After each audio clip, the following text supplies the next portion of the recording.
देखिए हर खबर यहीं पर, सब्सक्राइब कीजिए TV9 भारतवर्ष। बात बिहार झारखंड की करते हैं। प्रवासी मजदूरों की घर वापसी पर अब क्यों छिड़ा है घमासान? क्वारंटीन सेंटर में क्यों बरसी लाठियां? और कहां से 51 दिन के बाद विदा हुई बारात? बिहार झारखंड की बड़ी खबरें आपके सामने। बिहार में कोरोना संक्रमित मरीजों की संख्या 611 हो गई है। 5 लोगों की मौत हो गई है। कल 32 नए केस सामने आए और 51 मरीज स्वस्थ होकर घर लौटे।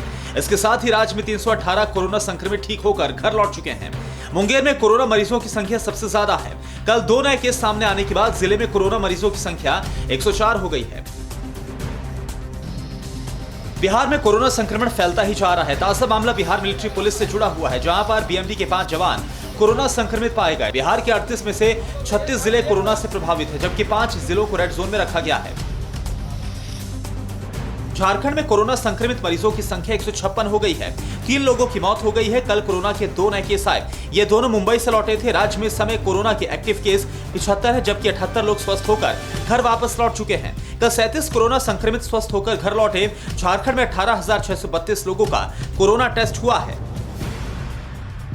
दिल्ली से 1200 श्रमिकों को बिहार के मुजफ्फरपुर भेजने की ट्रेन के टिकट पर राजनीति गर्मा गई। दिल्ली के मंत्री गोपाल राय ने ट्वीट कर कहा था कि इनका किराया दिल्ली सरकार दे रही, जिसके बाद बिहार के मंत्री संजय झा ने ट्वीट कर इसे झूठ बताया और लेटर शेयर कर कहा दिल्ली सरकार ने बिहार सरकार से पैसे मांगे थे। आप सांसद संजय सिंह ने कहा नीतीश सरकार और बीजेपी बेवकूफ बना रही।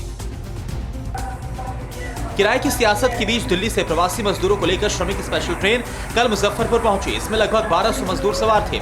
इन लोगों ने कहा कि उनसे किराया नहीं लिया गया। सबने ट्रेन में खाने पीने की सुविधाओं की तारीफ की। मुजफ्फरपुर जंक्शन पर पर्सनल डिस्टेंसिंग का खास ख्याल रखा गया था। प्रशासन ने थर्मल स्क्रीनिंग के बाद मजदूरों को घरों के लिए रवाना किया।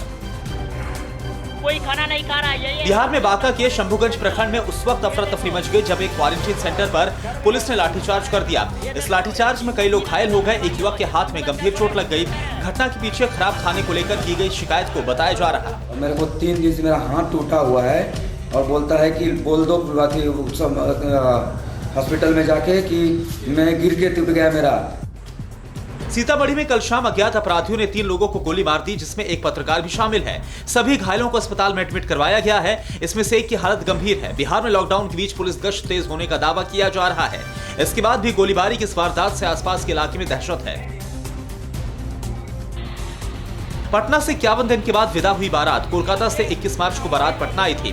विवाह के बाद इन लोगों ने 22 मार्च को राजेंद्र नगर हावड़ा एक्सप्रेस से कोलकाता लौटने का रिजर्वेशन कराया था, लेकिन जनता कर्फ्यू के चलते ट्रेन कैंसिल हो गई और फिर ये यहाँ पर फंस गए।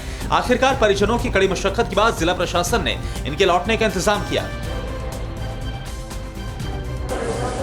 बिहार के SKMCH अस्पताल में दिमागी बुखार से एक और मासूम की मौत हो गई। इस साल अभी तक दिमागी बुखार यानी कि एक्यूट एंसेफेलाइटिस सिंड्रोम पीड़ित 21 बच्चों को अस्पताल में एडमिट करवाया गया था।